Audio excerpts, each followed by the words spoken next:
Welcome back to another episode of the Casey Campbell Podcast. Casey Campbell with you, of course. We are pleased to be joined by Francesco Pizzi of TJ Speed Motorsports. He'll be competing in the USF Pro 2000 for the team in 2023.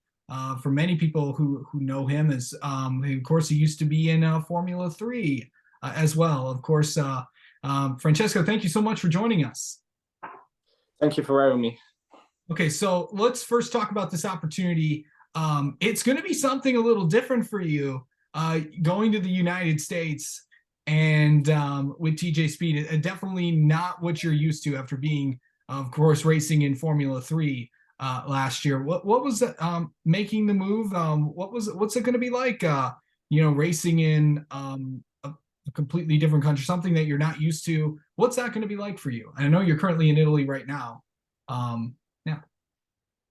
I mean, for me now, this year is a bit transitional because I have to finish my high school in Italy. I'm having my last year of high school, so I need to take my diploma. I would have already moved to the US if it was for me, but I have to finish school. So then after in July, hopefully I can move to Indy.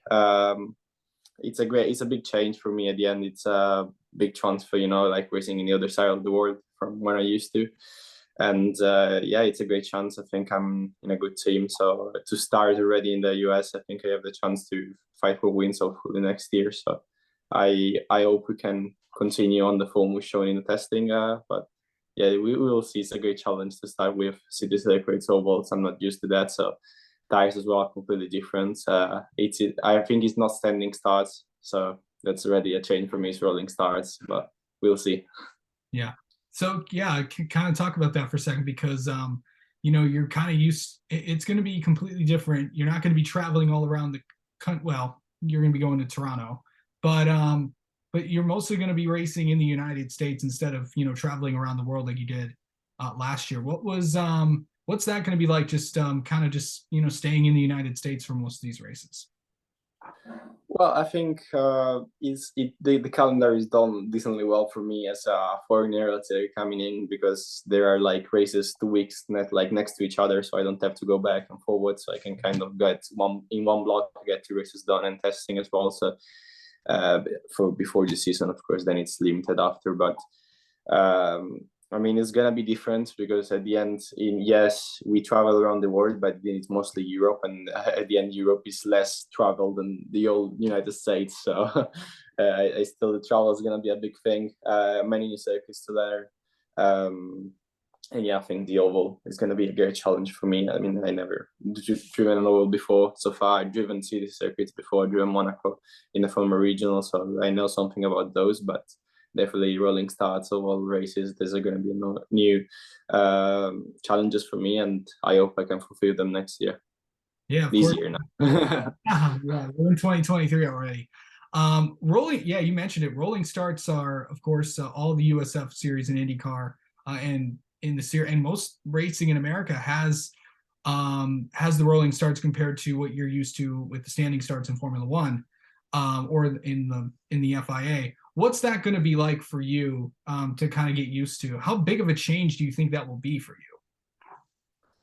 you? I think at the end we do it in karting in Europe as well. It's like for not shifter cars, it's a rolling start, so I know a little bit around it. But yeah, I need to, for sure, the first few races I need to get used to it. I mean, at the end, driving is driving, so I can get already competitive with not a lot of tests because a car is a car, steering wheel, and pedals are pedals. At the end, I can do that as I used to in Europe. But then, of course, all the challenges that this new championship brings me with the rolling start, I gotta get used to it. I think I have the team that is built well around me to learn all these new things, and already they are directing me to the right way to learn these new aspects before the season starts. So we start already ready for the first race in St. Pete. Yeah. So, of course, street circuits you're going to go to like St. Pete, Toronto, Mid Ohio. You're going to go to Sebring as well. What excites you about those races? And plus, you also have two ovals. You have Indianapolis Raceway Park, and then you also get to go to Worldwide Technology Raceway, or as some people like to call it, Gateway. What's that going to be like? The ovals are probably Have you ever raced on oval? I know you said you had some experience with that, but have you? How many ovals have you ever ran? No, no, I never ran oval. I did rolling starts, not ovals. Okay, okay. That's gonna be completely new. I never did an oval.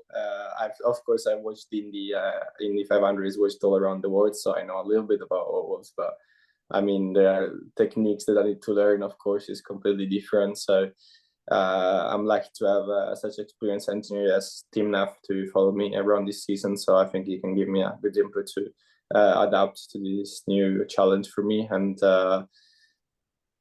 at the end, I love city circuits. To be fair, I've just been to Monaco, which of course is a great experience. But I like the challenge that you're punished as soon as you do a little mistake. So it's a bit tougher for the drivers. You have to be very focused to get everything together.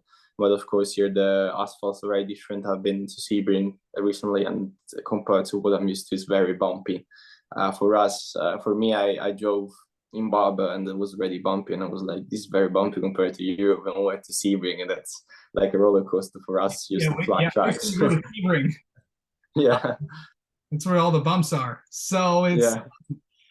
you talk about that, and also, something that you're going from something these car. How different are these cars going to be for you?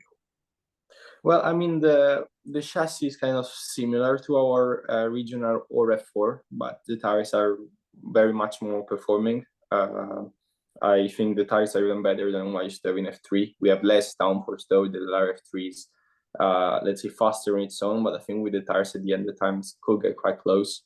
Um, of course, the engine at the end is kind of similar. I don't remember exactly how much horsepower we have, but the top speed is not that much different.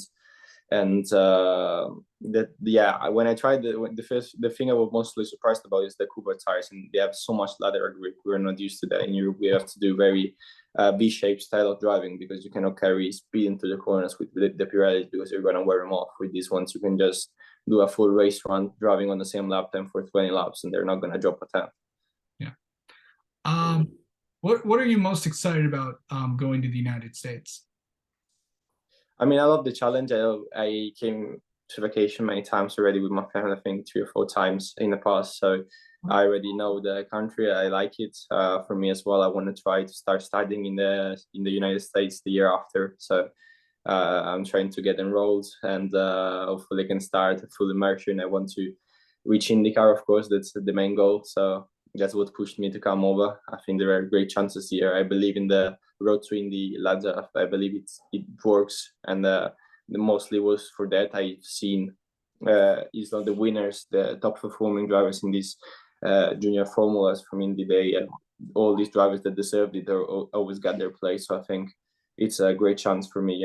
If I do well, I can actually get to IndyCar, which is a big thing for me. And of course, new challenge. I've always loved the Indy 500. I watched it every year. So now I'm analyzing a little bit more into the detail for ovals and stuff because I want to be really ready for the first one, which is, I believe, is the fourth round of the season. So Yeah. Okay. So what's a track you're most looking forward to? actually, I tested in the Indy, Barber, and Sebring. I love Barber, to be fair, but we're not racing there. So then I would say Toronto maybe because Okay. I like the street circuit. Yeah. Yeah, street circuits, of course, St. Pete will be another one. Mid Ohio, of course, that's not a street circuit, that's a road course, but pretty sure you're excited about doing that as well. Kind of talk about just getting used to the road courses like the Mid Ohio's, the Portlands, Laguna Seca. What about them that bring you a challenge? Because Laguna Seca and Portland are two challenges as well. Laguna Seca sick. I watched many videos. I was like, oh, they're going down that hill. I don't Corkscrew. down the corkscrew. Yeah, I was like, how are they doing that? That's crazy. But yeah, I this very difficult as well. They're different road course than we're used to. In Europe now we have very flat tracks mostly. They're not that much up and down or such high speed as they are. I mean, just the historical ones, really, like Spa, have so much up and downs. But I mean, here there is a lot less space for mistakes. The walls are very closed. I've experienced it.